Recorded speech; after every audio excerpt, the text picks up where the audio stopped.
Hello everyone, welcome to Learning Twist. तो यह है क्लास 7 सोशल साइंस का chapter number 7 Gupta era an age of tireless creativity. ठीक है, तो गुप्त साम्राज्य के बारे में है ये।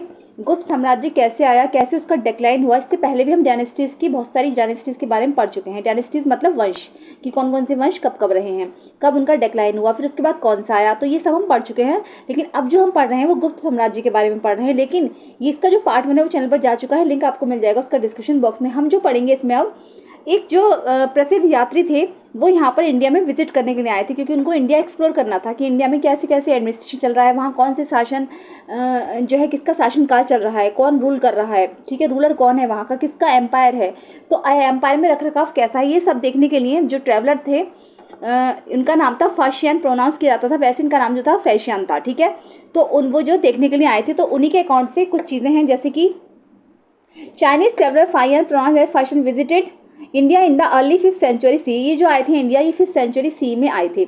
ही सेट कॉमन एरा, मतलब सी का मतलब होता है common era. He set out on this long and difficult pilgrimage to visit sacred Buddhist sites. उन्होंने क्या करा था, उन्होंने इस अपनी लंबी और पवित्र यात्रा के दौरान बहुत सारी चीज़ों का विजिट किया, जैसे पवित्र बुद्धिस्ट साइट्स भी उन्होंने देखी, सेक्रेड बुद्धिस्ट साइट्स मतलब कहते हैं ना जगह जगह मोनास्ट्रीज वगैरह बने, मॉन्क भिक्षु सब देखे उन्होंने। Learn from renowned Indian scholars and collect मैनेस्ट। उन्होंने क्या करा, बहुत सारे इंडियन स्कॉलर्स जो थे, जो भारतीय विद्वान थे, उनसे बहुत कुछ सीखा। And collect manuscripts of Buddhist text, और उन्होंने बुद्धिस्ट टेक्स्ट से बहुत सारी मैन्युस्क्रिप्ट्स को कलेक्ट किया। मैन्युस्क्रिप्ट से होते हैं ना हाथों से जो चीज़ें लिखी जाती हैं। So he could take them back to China, जिससे कि वो सब उन सबको चाइना ले जा सके, क्योंकि वो चाइना से ही आए थे। ठीक है, तो इन सबको चाइना ले जा सके। Faxian travel extensively across India. Faxian ने जो है पूरे इंडिया में ट्रैवल किया। ऑब्जर्विंग हर कल्चर, वहाँ का कल्चर जो है मतलब पूरे इंडिया में क्या उन्होंने बहुत ज़्यादा मतलब ज़्यादा से ज़्यादा पार्ट कवर किया। ऑब्जर्विंग हर कल्चर, उनका कल्चर ऑब्जर्व करने के लिए। गवर्नेंस एंड सोसाइटी, वहाँ की गवर्नेंस कैसी है, प्रशासन वहाँ का कैसा है, या फिर सोसाइटी वहाँ की कैसी है, समाज कैसा है। And recorded his experiences and observation for the people of his homeland. और उन्होंने जो वहाँ के अनुभव थे, एक्सपीरियंसेस थे और जो ऑब्जर्वेशन थी, उन सबको रिकॉर्ड किया पीपल ऑफ हिज होमलैंड। उन्होंने सोचा कि अपने होमलैंड में जाकर वहाँ ये सब दिखाएंगे। होमलैंड मीन्स क्या था उनका, होमलैंड चाइना था उनका, क्योंकि वो चाइना से आए थे। एंड फॉर अस टू, और वो अपने लिए भी कुछ रखेंगे, यहाँ पर भी लोगों को दिखाएंगे। सिंस हिज ट्रेवलॉग है सर्वाइव टू दिस डे, इसीलिए उनके ट्रेवलॉग की वजह से आज तक हम सर्वाइव कर पा रहे हैं, क्योंकि बहुत सारी चीज़ें थी जो उन्होंने यहाँ से चाइना को लेकर गए थे, बताया था कि किस तरीके से चीज़ें चलाई जाती हैं। ठीक है, तो below is an excerpt from his travelogue where he records his observation of the society in the Gupta era.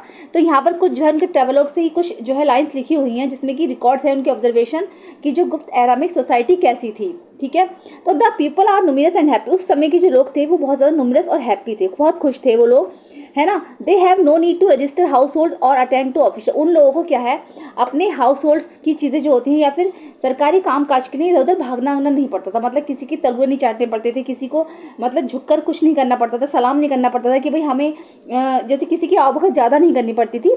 ठीक है, वो आराम से फ्री लाइफ जीते थे वहाँ के लोग। Those who farm royal land pay a portion of their grain. जो लोग रॉयल फैमिली से थे उनको जो है जो लैंड का बहुत ज़्यादा हिस्सा जो था वो पे करते थे, वो मतलब अनाज वगैरह के लिए पे करते थे। The Kings guards and attendants have salaries. Kings के जो गार्ड्स थे, ठीक है, जैसे रॉयल, मैं बताती हूँ, जैसे रॉयल लोग हैं उनके पास लैंड है, तो उन्होंने जो उनसे क्या करते थे, उन्होंने लैंड अपनी किसी को दे दी, थोड़े गरीब तबके को दे दी कि भाई तुम इस लैंड पर खेती करो, इससे जो टैक्स आएगा वो हमें देना। तो उस टैक्स से क्या होता था, उस टैक्स से वो लोग जो थे the Kings guards and attendants have, उससे उनकी गार्ड्स की और उनके अटेंडेंट्स की सैलरी मिलती थी।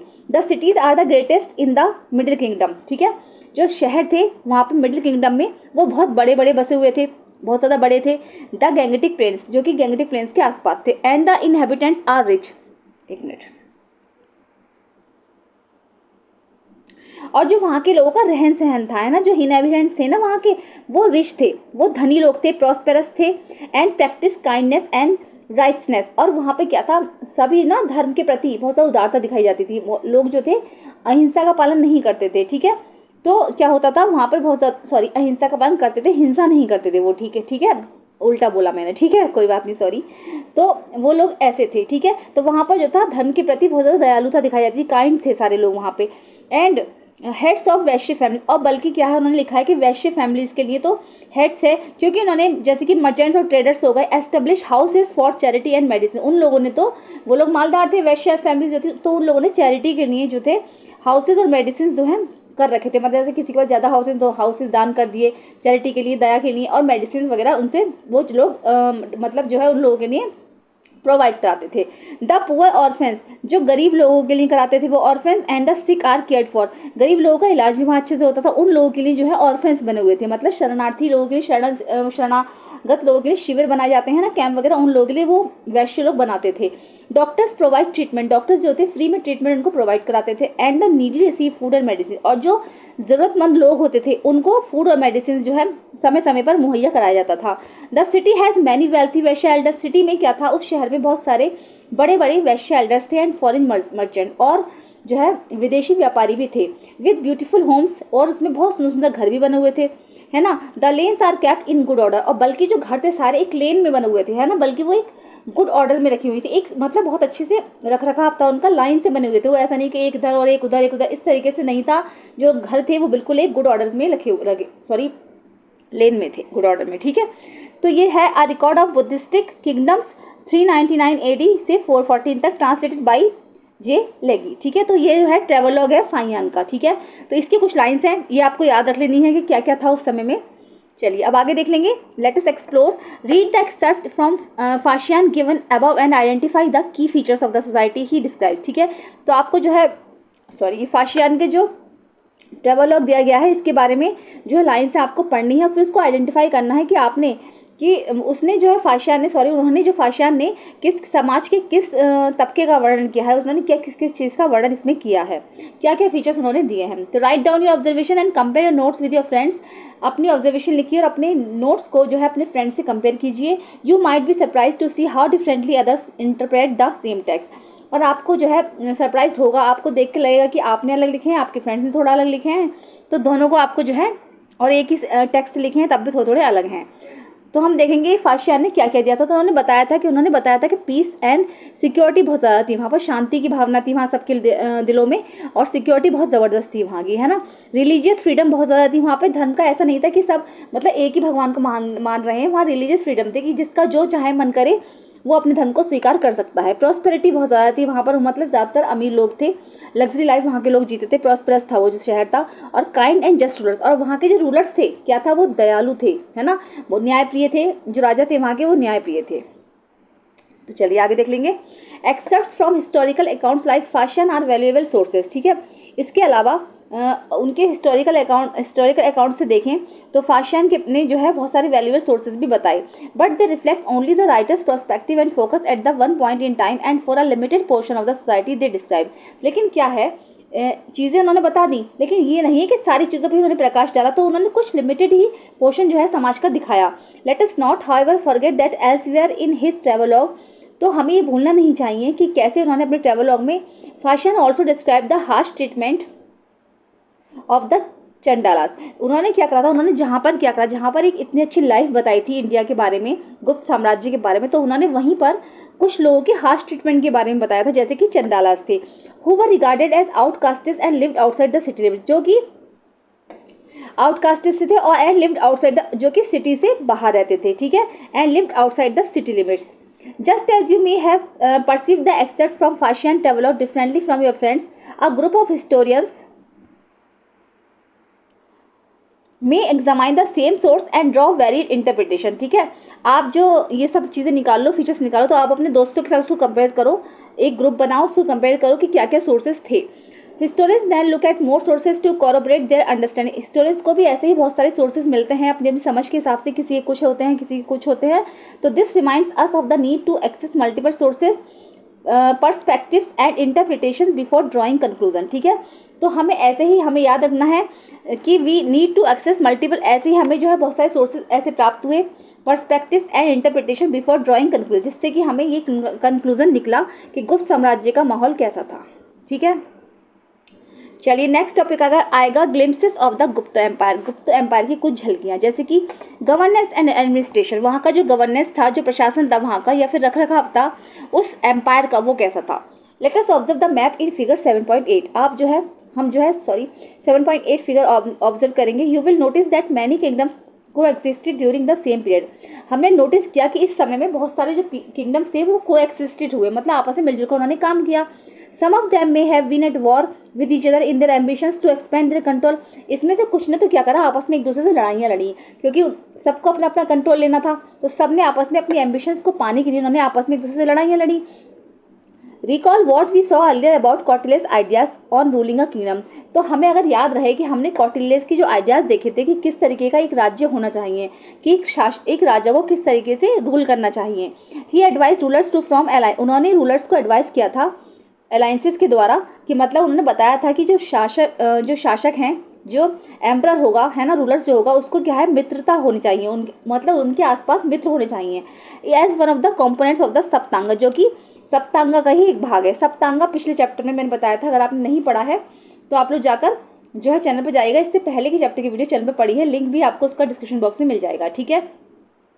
तो सप्तांगा दे रखा था, तो सप्तांग में जो 7 अंग थे उसमें बताया गया था कैसे एक राजा इतना बड़ा एम्पायर क्रिएट कर सकता है, कैसे क्या क्या उसके अंग थे, है ना, क्या क्या होना चाहिए। तो सबसे मेन जो था उसमें मित्रता थी, मतलब हमारे राजा के आसपास मित्र भी होने चाहिए, ठीक है।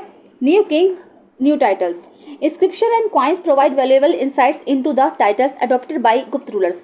इंस्क्रिप्शन और क्वाइंस जो मिले हैं उसमें बहुत ज़्यादा जो है वैल्यूएबल इंसाइट्स मिली हैं, उसमें बहुत सारी चीज़ें लिखी हुई हैं। उसमें बताया गया है किस तरीके से गुप्त रूलर्स जो थे वो अपने आप को एक टाइटल देते थे, जैसे कि उनके टाइटल होते थे महाराजा धीराज, है ना, सम्राट एंड चक्रवर्ती। वो अपने आप को एक बहुत बड़े टाइटल से मतलब टाइटल जो है उनके नाम के आगे लगता था, Maharajadhiraja, Samrat and Chakravarti. This titles reflected their claim, तो ये जो टाइटल्स हैं ये क्लेम करते हैं टू सुप्रीम अथॉरिटी, उनकी सुप्रीम अथॉरिटी को, कितनी बड़ी मतलब उनकी पावर रही होगी, कितना शक्तिशाली उनका राज्य रहा होगा। And emphasise their superiority over earlier rulers who use simple title like raja and maharaja. तो जो सिंपल रूलर होते थे ना, जैसे कि राजा और महाराजा, तो ये बताते हैं कि मतलब जो ये वाले जो राजा थे, जो महाराजा धीराज अपने आप को कहलाते थे, या फिर सम्राट या फिर चक्रवर्ती, ये उनसे सुपीरियर थे। तो ये सब इंस्क्रिप्शन और क्वाइंस में मिला है। The Gupta rulers used various strategies, गुप्त रूलर्स जो थे, जो ये शासक थे, ये बहुत ज़्यादा अलग अलग तरह के स्ट्रेटजीज अपनाते थे, इंक्लूडिंग मिलिट्री कंक्वेस्ट, जैसे इसके हिसाब से, जैसे कि मिलिट्री, जैसे उनकी सेना कैसी है, डिप्लोमेसी मतलब षड्यंत्र तो नहीं चल रहा, कूटनीति क्या है उनके, एंड अलायंसेस, और मित्र कैसे हैं उनके, नई नई नीतियाँ अपनाते थे इसके लिए। To expand and consolidate their vast empire, इसी वजह से जो उनका एम्पायर था इतना बड़ा वेस्ट एम्पायर वो क्रिएट कर पाते थे। The last method included matrimonial alliances, और सबसे ज़्यादा जो लास्ट मेथड था इसका वो था मैट्रिमोनियल अलायंसेस। इसमें क्या होता था, इसमें जैसे आपका कोई मित्र है, उससे उसकी बेटी से या फिर बेटे से शादी कर ली जाती थी, तो जब शादी हो गई तो वो वाला राज्य भी अपना हो गया, तो आपस में दोनों एक दूसरे को मिल जाते थे, तो ये वाला किंगडम भी अपना हो गया, तो इससे वो एक बहुत बड़ा वेस्ट एम्पायर क्रिएट कर पाते थे। सबसे बड़ा उदाहरण तो इसका यही है कि मैट्रिमोनियल अलायंसेस जो है इसका लास्ट मेथड है। A well known example is that of Prabhavati Gupta, इसका सबसे जाना पहचाना उदाहरण है Prabhavati Gupta, daughter of Chandragupta II, जो कि चंद्रगुप्त II की डॉटर थी, who was married to a prince of the Vakataka kingdom, जिन्होंने वकाटका किंगडम के राजा से शादी की। The Guptas neighbours to the south, अब जो गुप्त लोग थे वो साउथ के पड़ोसी हो गए। Tragically the Vakataka princess dead early, लेकिन क्या हुआ, अनफॉर्चुनेटली क्या हुआ, जो वकाटका प्रिंस था वो जल्दी ही उसकी डेथ हो गई, making her the regent ruler of the kingdom, ठीक है। उसके बाद क्या हुआ, थोड़े ही समय के लिए रीजेंट रूलर जो थी उस राज्य की, उनकी रानी को बना दिया गया, जो उनकी बेटी थी चंद्रगुप्त II की। ड्यूरिंग हर रेन, उनके शासनकाल के दौरान, she ensured that the ties between the Vakatakas and the Guptas remain strong, उनके शासनकाल के दौरान उन्होंने ये इंश्योर किया कि जो वकाटकास है और जो गुप्त हैं ये आपस में एक दूसरे से मिलकर और ज़्यादा स्ट्रॉन्ग हो जाएं। One of her inscription describe her as a mother of 2 king, एक इंस्क्रिप्शन में उनके ये चीज़ भी लिखी गई है, मतलब ये चीज़ वर्णन है कि मदर ऑफ 2 किंग्स, यानी कि दो राजाओं की वो माँ थी, उनके 2 बेटे थे, ठीक है। Referring to her 2 sons who ascended the Vakataka throne, जिसमें ये लिखा गया है कि जो वकाटका का जो थ्रोन है, जो वकाटका की गद्दी है, वो उनके दोनों पुत्र संभालेंगे।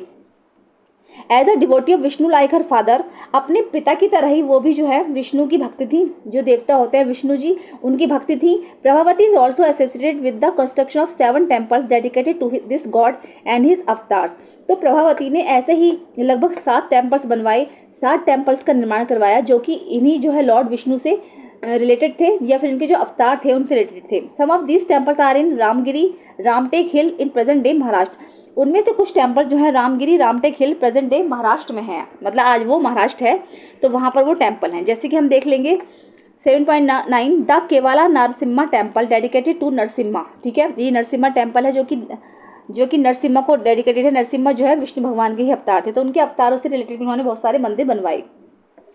One of the avatars of Vishnu according to some historians, कुछ हिस्टोरियंस के हिसाब से अगर कहें तो this temple was constructed by Prabhavati Gupta. तो ये जो मंदिर है ये प्रभावती गुप्ता ने बनवाया था, डॉटर इन हर मेमोरी। ठीक है, जो डॉटर इन हर मेमोरी, जो कि गुप्त साम्राज्य की डॉटर थी, उनकी याद में उन्होंने ये बनवाया है। ठीक है, चलिए आगे देखेंगे। Observe the painting of Prabhavati Gupta sitting in her court. ठीक है, ये बैठी हैं Prabhavati Gupta sitting in her court, जो कि अपने कोर्ट में बैठी हैं, है ना। Take note of the details, her attire, posture, the people around her. उनके जरा कुछ डिटेल्स नोट कीजिए, जैसे कि उनका अटायर, किस तरीके से उन्होंने, अलग ही तरीके की वेशभूषा है उनकी, उन्होंने कैसे ऑर्नामेंट्स लगा रखे हैं, कैसे उनके कपड़े हैं, ये सब चीज़ क्या है। पोस्चर्स, किस पोस्चर में वो बैठी हैं। द पीपल अराउंड हर, और जो लोग उनके आसपास हैं वो कौन है। And the setting of the court, और उनकी कोर्ट की सेटिंग कैसी है, दरबार की सेटिंग है वो कैसी है। What do these elements tell you about her life, role and the time she lived in. और ये जो एलिमेंट्स हैं, जितने एलिमेंट्स मैंने आपको बताए, ये सब क्या हैं, ये उनकी लाइफ के बारे में क्या क्या बताते हैं, है ना, कि रोल क्या था उनका, उनकी लाइफ कैसी रही है, और किस तरीके से वो रहती थी, उसके बारे में क्या बताते हैं। Discuss your observation in groups and share your insights with the class. ये जो ऑब्जर्वेशन है अपने ग्रुप में, ग्रुप बनाइए अपनी क्लास में और उनको डिस्कस कीजिए, फिर उनको जो है अपने क्लास में कंपेयर कीजिए। तो देखो यह है एन आर्टिस्ट री imagination of the Prabhavati Gupta sitting in her court. एक आर्टिस्ट की री इमेजिनेशन है ये, कि किस तरीके से प्रभावती गुप्ता अपने दरबार में बैठी हैं। ठीक है, गुप्त साम्राज्य की डॉटर है ये, चंद्रगुप्त सेकंड की बेटी थी। The Gupta empire had a well organise system of administration. Gupta empire में क्या था, बहुत अच्छा जो है एडमिनिस्ट्रेशन सिस्टम था। Instead of controlling everything from a central authority, इसमें क्या था, सब कुछ जो सेंट्रल अथॉरिटी के कंट्रोल के हिसाब से नहीं था। They divided the empire into provinces and granted land to local rulers, priest and chieftain. इसमें क्या था, इसमें जो था, जो कंट्रोलिंग पावर थी वो सेंट्रल अथॉरिटी के हिसाब से नहीं थी। इसमें जो राज्य को, जो बहुत बड़ा किंगडम था, उसको छोटे छोटे प्रांतों में बांट दिया गया था, है ना, छोटे छोटे प्रांतों में बांट दिया गया था। या फिर उसको आप समझ लो इस तरीके से, जैसे कि बहुत बड़ा वो होता है ना डिस्ट्रिक्ट वगैरह या कुछ स्टेट, तो छोटे छोटे गांव में बांट दिया था, ऐसे ही बहुत बड़े राज्य को छोटे छोटे प्रांतों में बांट दिया गया था। और वहाँ की जो ज़मीन थी, जो लैंड थी, वो वहाँ के जो लोकल रूलर्स ने प्रीस्ट को दे दी थी, पुजारियों को दे दी थी, या फिर वहाँ के जो चीफ्टेंस होते हैं ना, जो होते हैं हेड, वो प्रधान वगैरह जो होते हैं, उनको दे दी थी। तो these land grants were carefully inscribed on copper plates to keep accurate records. जब ये लैंड उनको दी जाती थी ना, तो एक कॉपर की प्लेट पर बाकायदा रिकॉर्ड होता था कि भाई हमने तुम्हें इतनी ज़मीन दी है और इस टाइम दे रहे हैं। ठीक है, तो पूरा रिकॉर्ड जो है वहाँ पर कॉपर की प्लेट पर खुदा हुआ होता था। Many of which have been discovered by archaeologist in recent times. तो बहुत सारे आर्कियोलॉजिस्ट ने, जब ये प्लेट्स निकली है ना, खुदाई इससे हुई है, तो जब ये प्लेट्स निकली तो इससे उस समय की पता चला है कि वहाँ पर जो है खुदाई की ये प्लेट्स मिलती थी, किस तरीके से लैंड दी गई है। तो this system have ensure proper tax collection. और ये सिस्टम इसलिए बनाया गया था जिससे कि प्रॉपर टैक्स कलेक्शन हो सके, क्योंकि लैंड उनको दी गई थी, कॉपर प्लेट पे लिख दिया गया था कि आपको इतनी ज़मीन दी जा रही है, तो उसके हिसाब से वो लोग जो है राजा को रिवेन्यू देते थे, टैक्स देते थे।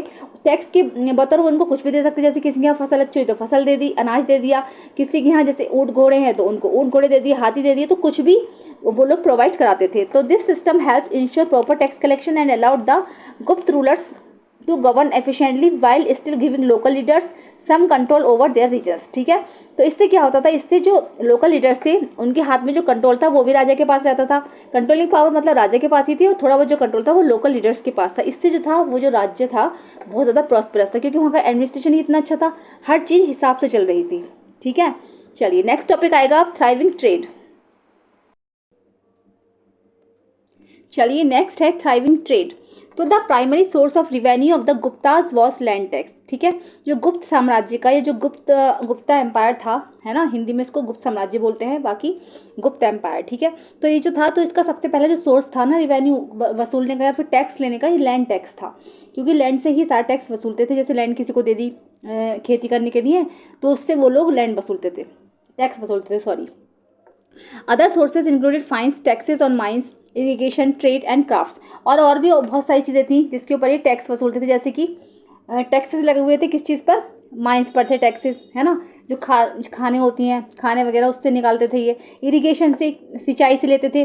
ट्रेड एंड क्राफ्ट्स, ट्रेड और क्राफ्ट से भी ये लोग टैक्स वसूलते थे। This revenue was use for administration. और ये जो रिवेन्यू था, अब जैसे राजा ने कोई टैक्स वसूल लिया, तो ये जो रिवेन्यू था, ये पैसा आता था इसका, तो ये किस काम में आता था, ये एडमिनिस्ट्रेशन के काम आता था, उस राज्य की एडमिनिस्ट्रेशन के काम आता था, उसके रख रखाव। भाई खर्चा भी तो इतना हो रहा है, तो उस खर्चे का देख रेख कौन करेगा, तो ये टैक्स के रूप में एडमिनिस्ट्रेशन होता था। मेंटेनिंग द आर्मी, इससे आर्मी मेंटेन की जाती थी, सेना। बिल्डिंग टेम्पल्स बनते थे, है ना, टेम्पल्स वगैरह बन गए, बिल्डिंग्स बन गई। And infrastructure and supporting scholars and artist, और उसकी वजह से क्या होता था, बिल्डिंग्स और इंफ्रास्ट्रक्चर का काम चलता था, और जितने भी स्कॉलर्स थे और आर्टिस्ट थे इनके राज्य में, स्कॉलर्स के विद्वान और जो आर्टिस्ट हो गए ना, कलाकार, इन सबको सपोर्ट इसी पैसे से मिलता था। तो as we see once again, जैसा कि हमने देखा और हम दोबारा से देखते हैं कि for such an empire to sustain itself it had to promote a vibrant internal and external trade. तो ऐसे एम्पायर को क्रिएट करने के लिए, ऐसा एम्पायर अगर चलेगा, उसमें टैक्स वसूलना है, उसमें इतना अच्छा एडमिनिस्ट्रेशन है, सब चीज़ बहुत बढ़िया है, तो उसके लिए क्या है, उसके लिए इंटरनल और एक्सटर्नल ट्रेड हमें करना होगा, क्योंकि अगर ट्रेड के लिए तो हम इंटरनल और एक्सटर्नल ट्रेड करेंगे। तो इन द गुप्ता एरा, गुप्त एरा में क्या था, India traded with the Mediterranean world, India ने क्या करा, मेडिटेरियन वर्ल्ड से ट्रेड किया। South east Asia and China, south east Asia और चाइना में भी वो व्यापार करते थे। एक्सपोर्टिंग टेक्सटाइल, यहाँ से क्या होता था, सामान बाहर भेजा जाता था, एक्सपोर्ट किया जाता था, जैसे कि टेक्सटाइल, कपड़ा भेजा जाता था, स्पाइसेस, मसाले भेजे जाते थे, आइवरी भेजे जाते थे, एंड जेम्स स्टोन, यानी कि हीरे जवाहरात भी यहाँ से एक्सपोर्ट किए जाते थे। The Indian Ocean trade network connected Indian ports to distant markets, Indian Ocean trade network जो था वो कनेक्ट करता था भारतीय बंदरगाहों को मार्केट से, ठीक है, मार्केट से भारतीय बंदरगाह जुड़े हुए थे, वहाँ से सामान जाके बंदरगाह पर उतरता था, वहाँ से मार्केट में जाता था, मार्केट से फिर इधर आ जाता था, इस तरीके से सामान एक्सपोर्ट होता था, ठीक है। One significant stop on the way to the Mediterranean markets was Socotra island, ठीक है, एक सबसे बड़ा जो स्पॉट था जहाँ पर वो एक बंदरगाह था मेडिटेरेनियन मार्केट्स, वो था सोकोट्रा आइलैंड, ठीक है, कौन था, Socotra island, strategically located in the Arabian sea, जो कि अरेबियन सी में स्थित था। आर्कियोलॉजिकल एविडेंस, जो आर्कियोलॉजिकल एविडेंस है जहाँ से खुदाई वगैरह हुई है, तो उससे पता चलता है, वो सबूत है, मिले हैं, एविडेंस मिले हैं, जो ये बताते हैं कि सच एज पॉटरी, वहाँ से पॉटरी मिली है, इंस्क्रिप्शंस मिले हैं इन द ब्रह्मी स्क्रिप्ट, जो कि ब्रह्मी स्क्रिप्ट में लिखे गए हैं, and design such as a Buddhist stupa, और जो डिज़ाइन है बिल्कुल बुद्धिस्ट स्तूप की तरह है। Has established the presence of Indian traders there over several centuries apart from traders from Egypt, Arabia, Rome and Greece, ठीक है, जो इंस्क्रिप्शंस मिले हैं या फिर जो खुदाई हुई है, आर्कोलॉजिकल एविडेंस मिले हैं, ठीक है, तो उससे क्या पता चलता है, उससे पता चलता है कि जो सारी चीज़ें हैं वो ब्रह्मी स्क्रिप्ट में लिखी गई हैं, लेकिन उसमें जो है बहुत सारी चीज़ें मिली हैं, जैसे क्या हुआ है, presence of Indian traders there over several centuries, कि कई सेंचुरीज तक, है ना, इंडिया में इस तरीके का एक्सपोर्ट होता रहा। अपार्ट फ्रॉम, इसके अलावा इजिप्ट, अरेबिया, रोम और ग्रीस से भी यहाँ पर व्यापारी आते थे। तो this small island carries evidence of the rich cultural exchange, तो ये छोटा सा आइलैंड था, एक वैसे था तो देखने में छोटा सा, ये छोटा सा आइलैंड था जो कि रिच कल्चरल एक्सचेंज, यहाँ पर जो है कल्चरल एक्सचेंज बहुत होता था, मतलब सामान आ जाए जा रहा है, लोग यहाँ से आ रहे हैं, वहाँ बाहर से लोग आ रहे हैं, तो यहाँ पर क्या था, यहाँ पर जो कल्चरल एक्सचेंज होता था वो बहुत ज़्यादा हुआ, and that trade promoted in the Indian ocean, और क्या हुआ, इससे इंडियन ओशन में जो है व्यापार बहुत ज़्यादा फला फूला। New ideas and wonders the classical age, next topic है। As we saw Gupta rulers were devout followers of Vishnu, जैसा कि हमने देखा जो गुप्त साम्राज्य के जो लोग थे वो विष्णु के फॉलोअर्स थे, लॉर्ड विष्णु के फॉलोअर्स थे वो, यानी लॉर्ड विष्णु को मानते थे। This is often reflected in their coins and inscription, ऐसा जो है उनके कॉइन्स पर और इंस्क्रिप्शन में लिखा गया है, उसमें जो इंस्क्रिप्शन मिले हैं कॉइन्स पर, तो ये सब प्रमाण वो बताते हैं। However, they also supported other traditions and schools of thought, तो ऐसा नहीं है कि अगर उस साम्राज्य के लोग लॉर्ड विष्णु को मानते थे या लॉर्ड विष्णु उनके भक्त थे तो वो किसी और धर्म को नहीं मानते थे, ऐसा नहीं है, वो और धर्म को भी उन्होंने ज़्यादा फॉलो किया, सपोर्टेड थे वो, जैसे कि उन्होंने और ज़्यादा परंपराएं जो थी उसको भी सपोर्ट किया, एंड स्कूल्स ऑफ थॉट्स, और बहुत ज़्यादा विचारों के, थॉट्स के स्कूल्स जो है बनवाई। ओके, दे पैट्रोनाइज बुद्धिस्ट इंस्टीट्यूशन, उन्होंने बुद्धिस्ट इंस्टीट्यूशन जो थे, जो बुद्धिस्ट जो बौद्ध धर्म की शिक्षाएं होती हैं उनके जो इंस्टीट्यूशन थे, है ना, उनको पैट्रोनाइज किया, यानी उनका संरक्षण किया, उनका ध्यान रखा, उनको मत चाहे पैसा मुहैया करवाया, उनको सहायताएं मुहैया कराई, सुविधाएं मुहैया कराई उनको, including the renowned Nalanda university and several other Buddhist विहारास monastery, इसमें बहुत ज़्यादा जो है बुद्धिस्ट विहारास शामिल है, मोनास्ट्रीज, और नालंदा यूनिवर्सिटी भी इसी में शामिल है। There approach was inclusive and open, उनका जो अप्रोच था, उनकी जो सोच थी बहुत ज़्यादा ओपन थी, वो ओपन माइंडेड व्यक्ति थे, इंक्लूसिव थी। We will explore this institution further in higher grades, हम इन सारे इंस्टीट्यूशन के बारे में आगे की क्लासेस में पढ़ेंगे। चलिए आगे देख लेंगे।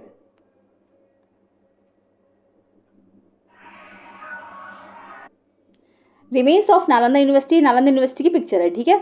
Indeed The prolonged period of peace and stability during the Gupta period promoted notable achievements in various fields, leading some historians to label this period the classical age of India. तो इस period में क्या था, इस period में जो है बहुत ज़्यादा शांति थी, इस काल में बहुत ज़्यादा शांति रही है, स्टेबिलिटी बहुत ज़्यादा थी। यहाँ पर क्या था, यहाँ पर बहुत ज़्यादा जो अचीवमेंट्स मिले थे ना, जो अचीवमेंट्स जो उपलब्धियाँ थी यहाँ की अलग अलग फील्ड्स में मिली थी। तो इसी वजह से जो हिस्टोरियंस थे यहाँ के, इसको क्लासिकल एज इसको उन्होंने नाम दिया था, क्योंकि यहाँ पर बहुत ज़्यादा शांति थी, लड़ाई झगड़ा नहीं था, इतना दंगे फसाद नहीं थे, है ना, स्टेबिलिटी बहुत ज़्यादा थी और बहुत ज़्यादा अचीवमेंट्स यहाँ पे लोगों के थे।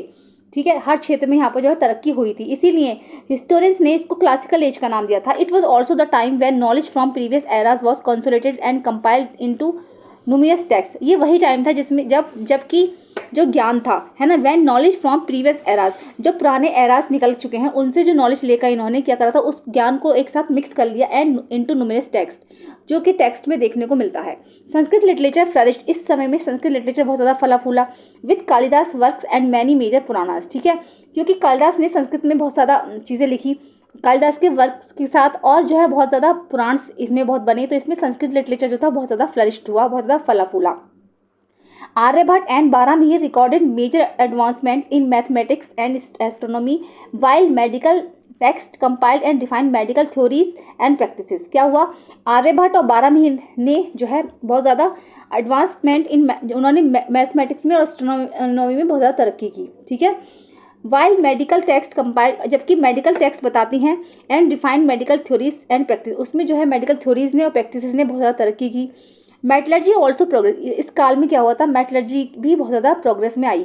मेटलर्जी का क्या है, मेटलर्जी का डिपार्टमेंट होता है कि उसमें ऐसा होता है इसमें मेटल्स की चीज़ों का अध्ययन किया जाता है। ठीक है, तो इस समय में क्या था, जो मेटलर्जी थी वो भी बहुत ज़्यादा प्रोग्रेस हुई। As we saw with the rust resistant iron plate, जैसे कि हमने देखा चैप्टर के शुरू में हमने देखा कि जो रस्ट रेजिस्टेंट आयरन पिलर था, एक आयरन पिलर था जो कि 1600 वर्ष पुराना था, लेकिन उस पर जंग कहीं नहीं लगी हुई थी।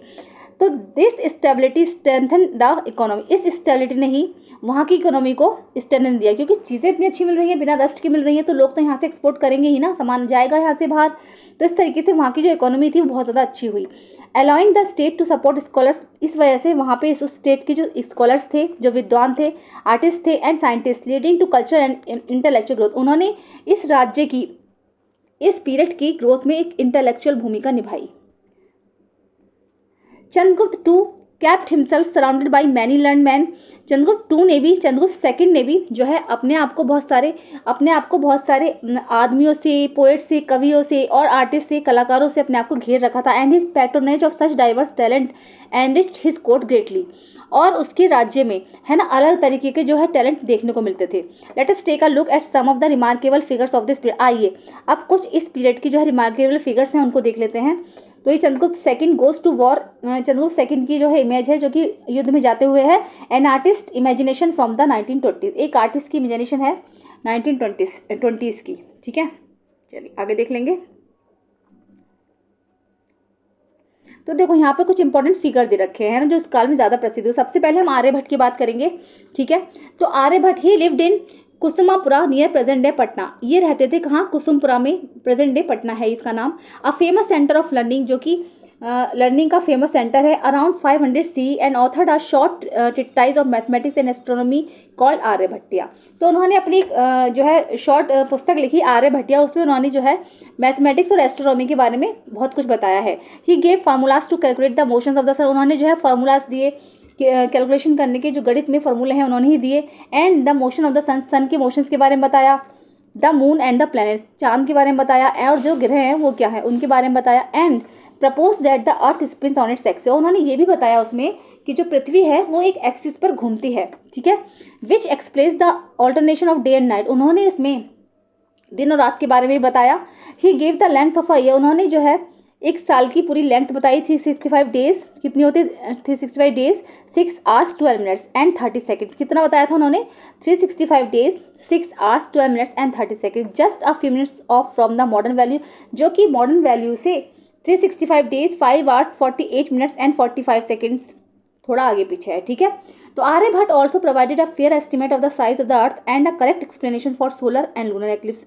आर्यभट्ट ने जो है अर्थ का जो साइज था वो करेक्ट एस्टिमेट दिया उसका, और उन्होंने ही चंद्रग्रहण और सूर्य ग्रहण के बारे में बताया, सोलर एंड लूनर एक्लिप्सेस यानी कि सूर्य ग्रहण और चंद्र ग्रहण। His work became the foundation for further scientific advances in India and beyond. उनका जो कार्य था, आर्यभट्ट का जो कार्य था, उसने ही आगे के साइंटिफिक जितने भी एडवांसेस थे उनकी भूमिका रखी। In mathematics Aryabhata described the number of mathematics में भी आर्यभट्ट ने जो है नंबर ऑफ टेक्निक्स जो है डिस्क्राइब की of calculation and equation solving. उन्होंने ही कैलकुलेशन को सॉल्व करना बताया, किस तरीके से कैलकुलेशन की जाती है और इक्वेशन किस तरीके से सॉल्व की जाती है। तो मैथमेटिक्स में उनका बहुत अतुलनीय योगदान रहा है। तो some of which you learn at school without knowing, जो कि आप अपने स्कूल में सीखते हो, जो कि बिना जाने, that they were first founded 1500 years ago, जिन्होंने कि 1500 साल पहले ये सब फॉर्मूले दिए थे, जो कि आप अपने स्कूल में आप सीखते हो। ठीक है, सेकंड जो फिगर आएगा वो आएगा 12 मील का, इसको हम नेक्स्ट वीडियो में कवर करेंगे। ठीक है, चैप्टर बहुत लंबा हो जाएगा। मिलते हैं नेक्स्ट वीडियो में। ये वाली वीडियो कैसी लगी है ज़रूर बताइएगा। पसंद आई है तो उसको लाइक करिए, चैनल पे फर्स्ट टाइम विजिट कर रहे हैं तो प्लीज़ सब्सक्राइब करिए, साथ में बेल आइकन भी प्रेस करिए। मिलते हैं हम नेक्स्ट वीडियो में। Thank you so much.